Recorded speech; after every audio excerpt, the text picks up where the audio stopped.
What's up, everyone? Welcome back to another episode of Boleros. I'm Gab, and with me is not Maui or Sam. It's Apo, our Sallian friend. Yes, we invited our Sallian friend because you know how it is. Lasal is back in the finals. And so, dahil sobrang positive si Apo, he'll be our guest today. Maui and Sam are unavailable for today. They're off elsewhere. Sam's in Singapore. Maui has an event. So just me. We invited Apo over to share his thoughts. Parang ako ata yung most consistent bolero. I don't think I've missed an episode yet in this podcast, but that's commitment for you. So anyway, yeah, Apo is here. He's not new to this podcast. If you watch our previous episodes and previous seasons, he's been on with us.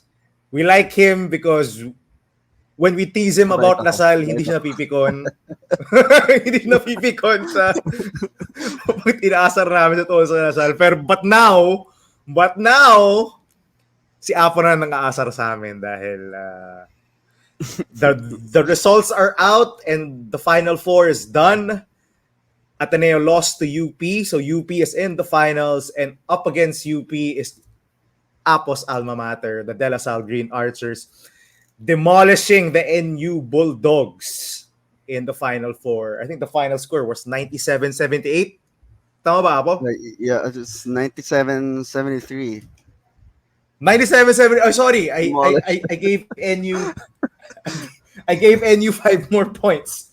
But yeah, just Apo, I'll go to you first. Let's start first with the game that was pretty lopsided.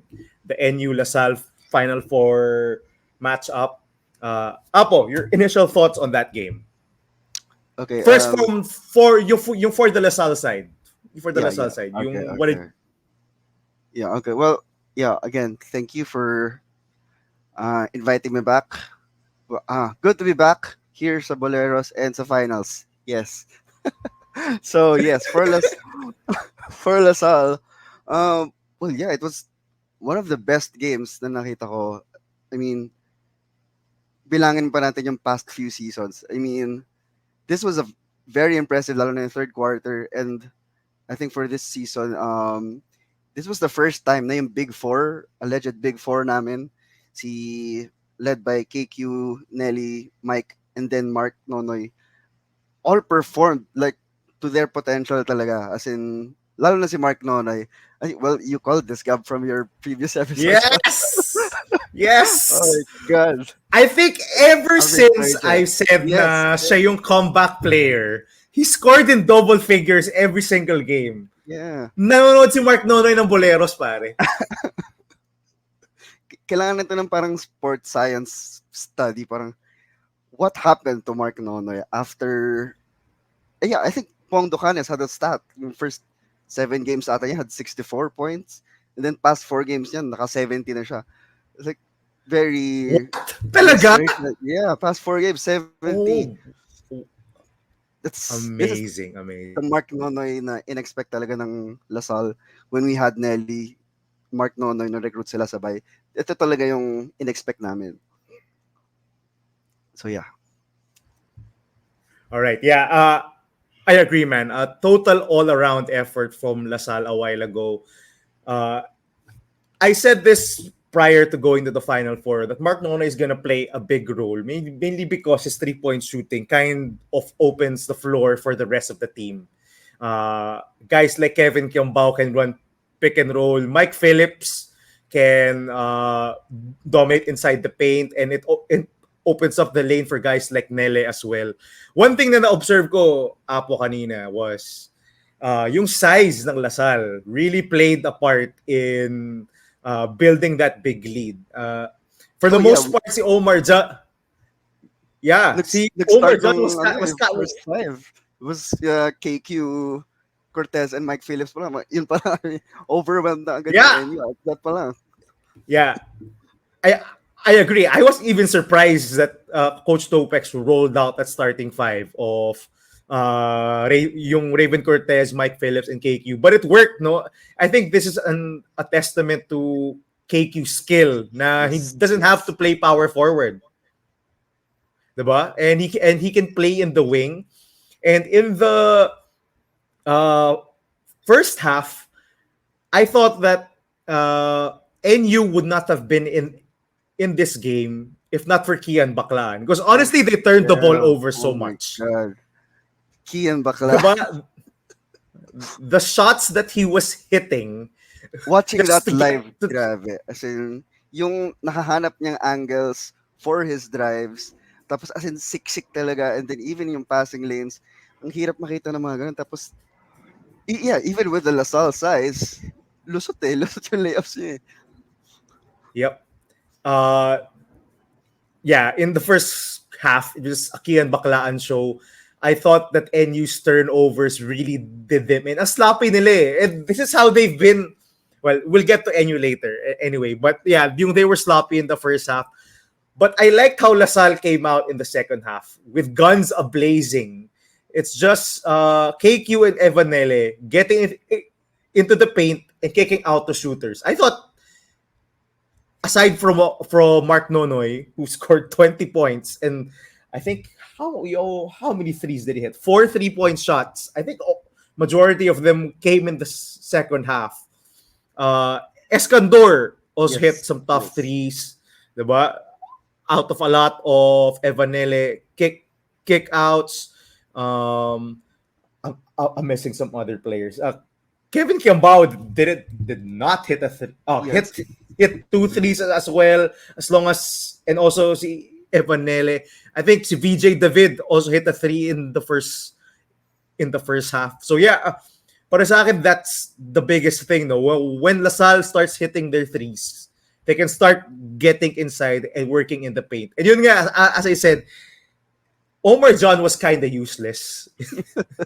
Just Oh yeah. being out, Nasa labas being lahat. thoroughly, diba?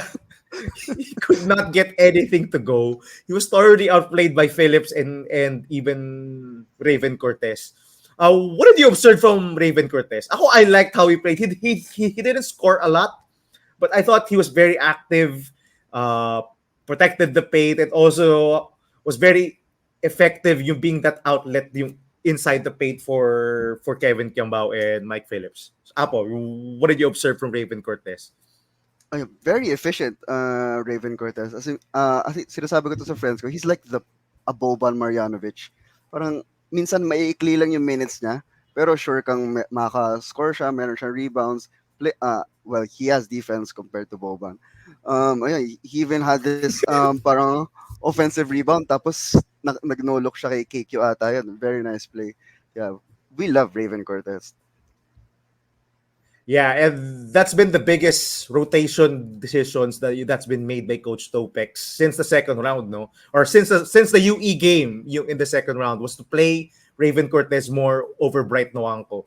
Because honestly, I don't think Bright Noanco is any good of a player. He's just big and athletic. But Raven Cortez and Mike Phillips, I think, are gonna rotate the center minutes.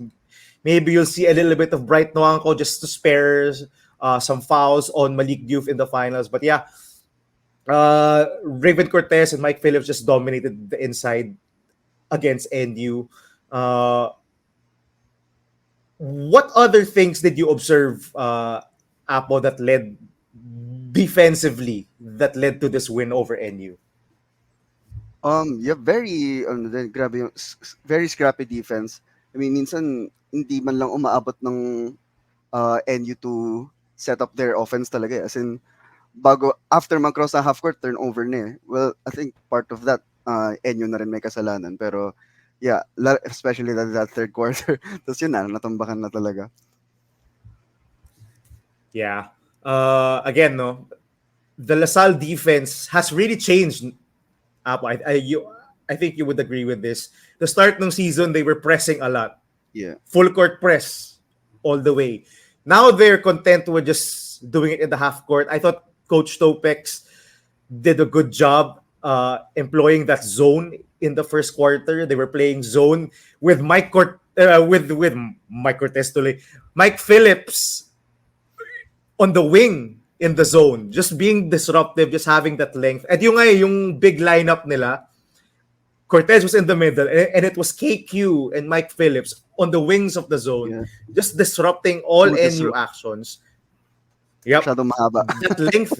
Yeah, masyado mahaba. They were denying everything on the wings. And I thought, yeah, it led to a bunch of NU turnovers. On NU side, Apo, anong napansin mo? What do you think led to them being beaten down by 24 points to LaSalle?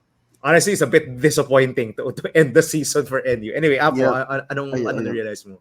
Actually, yun, disappointing to end the season kasi ang ganda ng start nila. But yeah, other than Baklaan and maybe a few stretches from sila Figueroa, there, hindi talaga sila nakabuild ng consistent offensive flow. Even, actually, with Steve Nash, nung bumalik siya, kahit bumalik na siya, di ba, parang it's not really there compared to pre-injury. Did not really make a lot of impact kahit they were running that two-point guard lineup na sobrang effective no start ng season. Yeah, hindi masyadong nag-click. Yeah, yun. Yeah, I agree, no, yung offensive flow. A part of that is the lack of shooting. Wala talagang shooters tong NU eh. It's been a problem since season 85 that they don't have shooters to open up the floor for them. That was apparent kanina when they tried to keep it close but they just couldn't get any shots to fall. And they tried bring it inside, but again, LaSalle is just too big. They had a ton of hook shots, close range shots in the paint, but they just couldn't convert, especially in the first half, and especially in the second half. They just couldn't convert anything, especially in the third quarter in the paint, because LaSalle was just packing the paint, and without Yeah. NU shooters, because diba, Apo, yung who they play beside Baklaan and you or Homamoy or those two guards. It's Figueroa, either Malonzo or Maransala, and then maybe si Palacelo or si Omar John. None of those guys are shooters or diba? They're not knockdown shooters eh. So tama ka eh. It's kind of hard. Ako, personally, aside from that second quarter run by Kian Baklaan, medyo nahirapan yung guards to get into the paint for NU. Because LaSalle, it was just packing the paint and helping off of those non-shooters. Figueroa has developed a three-point shot, but he's I think hindi he's siya less than knockdown 20%. Yeah, hindi siya knocked down. He's less than 20% from the three-point area. And yeah, the same problems for NU in this game, and the same problems from season 85. I kind of think they should employ a lot more of, I don't know, guys like si PJ Palacelo can hit outside shots. He's shown that in the preseason. He's my boy. Yeah. Apo, kaya huwag ka tumawa. He's my boy, so I am gonna shout him out. And he was an efficient. What was he? A 4 for 8? I think from the field, or 4 for 7. He had 8 points. He had a couple of turnovers, yung pretty bad turnovers. But I think he's one of the players who can space the floor for them. Because honestly, ang lala ng spacing ng NU eh. And it leads to a bunch of turnovers. Anything else that you noticed in this game, Apo? Anything else yung that was notable? Honestly, no fourth quarter, hindi ko na masyado pinansin eh kasi medyo tambak na eh. Apo? Okay. Well, actually, sasabihin ko pa lang about kay Palacelo, no? He was an early sub nung first quarter, tapos ito na, naisip ko na eh. Tapos he had, 4 quick points agad yun. So, good job, this is your guy. So, another notable siguro yung rotation change ni Coach Topex. Si Makalalag, garbage minutes lang talaga siya. And nireplace siya ni CJ Austria sa lineup. I think it was a good call naman. Medyo kailangan si CJ sa pag medyo tikdikan na laro kasi ganun yung laro niya eh. Wala talaga siyang shooting. He lives in the paint, very physical. So, ayun, medyo kailangan si CJ sa ganyan. Yep. And I thought they're playing more si Policarpio and si KQ on the wings eh. That's the Yeah. adjustment I think they made, and I think that would serve them well against UP. No, UP has a problem with size. I think Ateneo showed it a while ago. You know, when Malik Diouf is not on the floor, they're very small in the front line. So I think LaSalle will be better served to go big in the finals against UP. So since we're talking about that now, and before we get to the Ateneo UP game, which hurts, yes, I'm in blue, but I am in morning. You are blue. Apo. Apo, what do you look forward to? What do you want to see from LaSalle in the finals against UP? What do you think are going to be the keys? I think the Mark Nonoy heat stretch has to continue. Kasi I think with Evan, kahit magka-off game siya, he's gonna stabilize the offense. Si KQ, kahit off shooting siya, he's gonna be that offensive hub. He'll still find open shooters. Yeah, he'll still have an effect. Even si Mike Phillips. I mean, kahit bad game yan, he's still very disruptive. He's still very athletic kasi kaya pa makakuha ng offensive rebounds. With Mark Nonoy, if his shots are not falling, medyo wala eh. Wala na, hindi mo na alam kung anong pang-ambag niya. Ayun. So, I think Mark Nonoy has to be key. Oh, grabe ka naman. I mean, Ano? but historically, chucker talaga siya, di ba? And if it's not falling, ano yan, sayang sa possession minsan.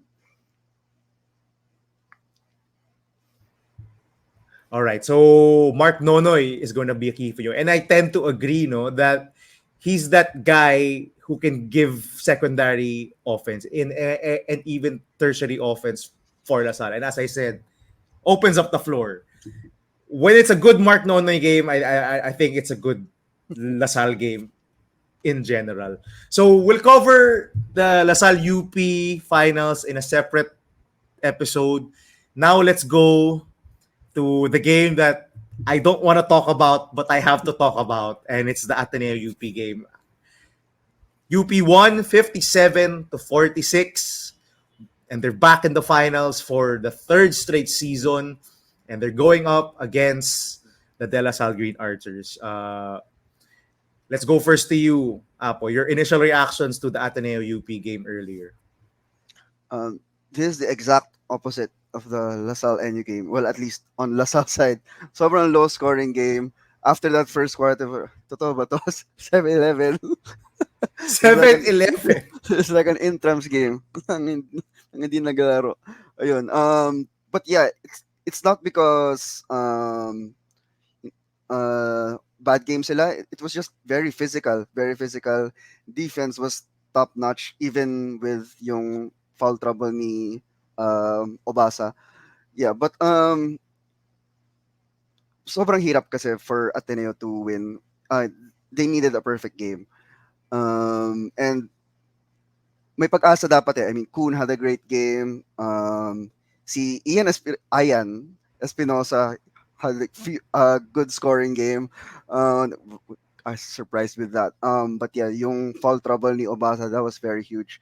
Tapos, si Brown, his shots were not falling. Aggressive siya nung una, pero hindi talaga pumapasok. So, naging tentative na siya after. Even Gio Chu had a few good plays. The block is si JD. And then that drive, Yes! the drive blew past Malik. Yeah, but they needed talaga a perfect game. Yeah, actually, Apo, ito yung observation ko nung first half eh. Both teams were not able to make shots at all in the first half. I think the halftime score was 25-22. And I was talking to my dad during the game, no. Medyo in danger tayo kasi UP is getting good shots. They're just not hitting. Yes. Yes. And and if we can't hit shots and pull away now, medyo manadali tayo because eventually UP will hit those shots. And in the third quarter, they eventually did. Gusto ko na sabihin, sobrang swerte ng UP. How many times did they call Bank shot. bank? Sa tres. How many times? Ano napapaka? During the game, pare, kumakama talaga ako ng ulo. Like, how are these shots going in? CJ Cancino had a bank shot. Torculas had a bank shot. I know there was another player. I don't know if it was Abajano or it was Alarcon who had another bank shot. And I'm like, what the hell? What is with these bank shots? I know they're not calling back. They're just going in back. And yun nga. And it kind of happened as I predicted from the first half. And on Ateneo's side, damn, we couldn't score. We could not score at all. Diba? I think, Apo, you could attest to that. When we needed a basket, diba? UP kept on missing shots. We kept on getting defensive stops. Ateneo kept on getting good defensive stops, both in the first half and second half. But they just couldn't convert on the other end. And that's not a recipe for success talaga. Jared Brown, you brought him up, Apo, and he had a bad shooting night. I think a lot has to do with the defense of Janjan Felicilda and JD Kagulangan. They just stuck with Jared Brown. They knew that Jared Brown was going to be a key to this Ateneo offense because he's one of the guys who can actually shoot and make shots in this offense, and they made it a point to cover him. I thought Janjan Felicilda was so awesome against Jared Brown. Covered him every time. Every time there was a pick, he would recover. He would fight over screens. He did not give any airspace to Jared Brown. Ang dami ng mga forced shot ni Jared Brown, diba? I think napansin mo yun. Diba? A lot of them were short or were air balls because they were all contested. And I'm glad you mentioned Ian Espinosa and Gio Chu. And to the Boleros subscribers, you know I've been very critical of these two players, Gio Chu and Ian Espinosa. More so si Gio Chu. Apparently, Gio Chu saved the best for last. I think this was the best game he played. This was the best game he played the entire season, and I was pretty happy for him. Yes, we lost, but I think Gio made good account of himself. Yeah, you mentioned that block on JD. You mentioned that fake, the dribble handoff, which was going nowhere. And finally, Gio Chu said, okay, fine, I'm just going to take it to the basket. And he did. And I was so proud of him on that moment. Listen, coming Ateneo fans have been very hard on Gio Chu. You know, he hasn't lived up to his potential. We thought na siya yung papalit kay Isaac Go eh. Parang, same body type, taller, maybe Chinese, maybe can develop into someone like an Isaac Go, but it never came to fruition. And I've been hard on him, but kudos to him for playing not an excellent game, but a good game. And as you said, Apo, Joe Obasa was in foul trouble this whole game. And when he came back on the floor, when he had 4 fouls, he was nowhere near as aggressive. No, he was very tentative. Cold. He was too cold. Did not want to challenge Juve anymore. You was afraid to get that 5th foul. But we stayed alive in this game because of Gio Chu. Ateneo would not have been close to have a chance of winning this game. And they did have a chance of winning this game in the 4th quarter. It was still, a 4-point game in the early in the 4th quarter. And we would not have been in that position if Gio Chu had not played like that. As well as Ian Espinosa. I was so impressed by Ian Espinosa. Some shots didn't fall, but I thought he was patient. He made big shots. He kept Ateneo in the game when Jared Brown did not have it going. And as usual, his defense uh, is pretty solid. There's a reason why Coach Tab opted to play him over Gab Gomez for majority of the first round, and I think we saw it. I think also that UP is a very good matchup for him because their guards are pretty small in Felicilda and JD Cagulangan. But yeah, Ian Espinosa played well. So kudos to you guys. I've been really hard on you, but thank you for uh, playing so well kanina. On the other hand, sa UP Apo, anong mga nakita mo na things that led to their win? It was really the third quarter na nag-start ng talagang pumasok yung shots nila, no. I think notable sa akin na nakita ko si Felicilda. He was missing shots nung first half. Tapos kept shooting, tapos pumasok na, even I don't know kung isa siya sa mga nagbank. But yeah, he stayed aggressive. Tapos Jerry Abadiano during that third quarter was huge. Ayun, actually collective naman eh. So ayun, the shots just started to fall. Yeah, and aside from the shots starting to fall, I thought that Malik Juve started to exert himself in that second half, especially in that third quarter. When Joe Obasa got his fourth foul, Malik Juve went to work. I think he had 6 straight points at one point, just dominating inside. He had 12 points, I think 16 rebounds, 3 steals, and 3 blocks. A defensive monster. And that's what you have to deal with, Apo, in the finals. Just saying, but I think kaya, no? Lasal has a ton of good bigs. Bigs that are better, I think, than Gio Chu or Joe Obasa. So I think you guys can hang. But yeah, this game was a Malik Juve defensive masterclass. Just he was everywhere inside the paint. He could not. He even gave the finger whack the Motombo. to Obasa. He gave the Motombo, and he was given a technical foul. I thought it was a bad technical foul. Just let him do it. I mean, come on. But you excuse niya, and he was saying this to the ref. I was waving my finger to the crowd. I'm like, what? Sobrang supot ng excuse mo, bro. Just tanggapin mo na lang na technical foul ka. Although it was a bad technical foul. But yun ang sinasabi niya sa ref. Parang I was saying no to the crowd. I'm like, what? That's a stupid excuse. Wow, sobrang bolero nitong si Malik Diouf eh. But yeah, the floodgates opened for UP in that second half of the fourth quarter when Ateneo couldn't get any offense to go. Anyway, Apo, about Ateneo, what do you think is the future of Ateneo in season 87? Are they gonna get better? Are they gonna get worse? Or do they have things to work on? Go up. It's gotta be Mason Amos, I think.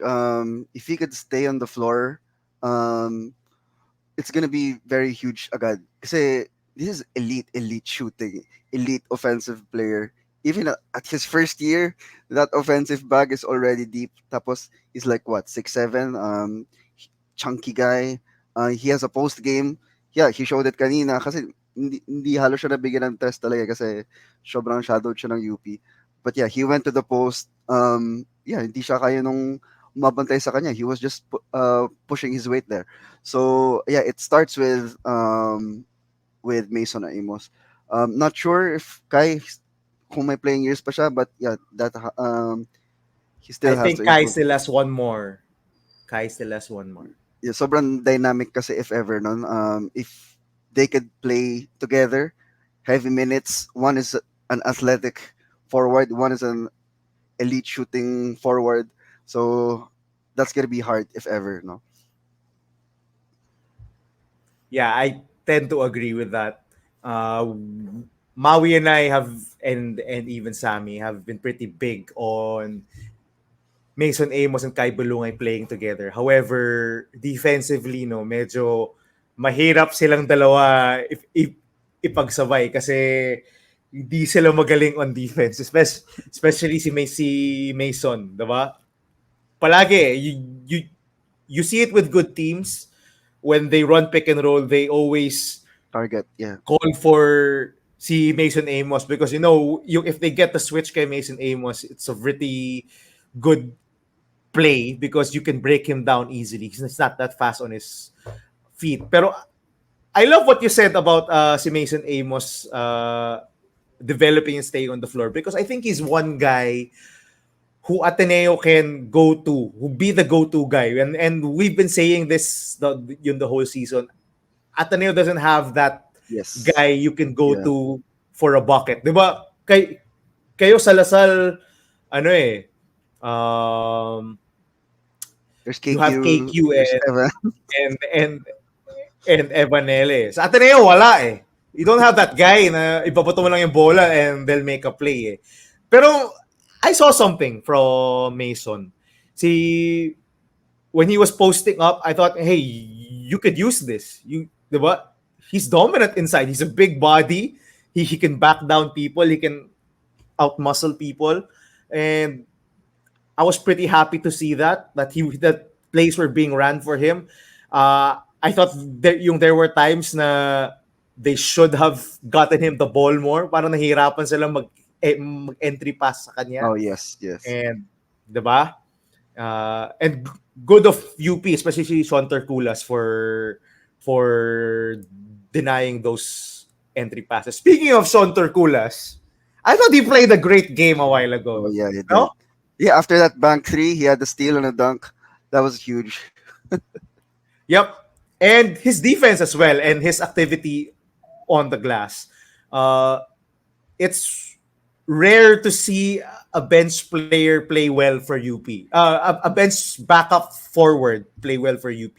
Because honestly, there are times na hindi playable si Belmonte saka si Terculas in sa mga ganitong mga matchups against Lasal or Ateneo. And they tend to go back to Francis Lopez most of the time because they make a lot of mistakes sometimes, especially defensively.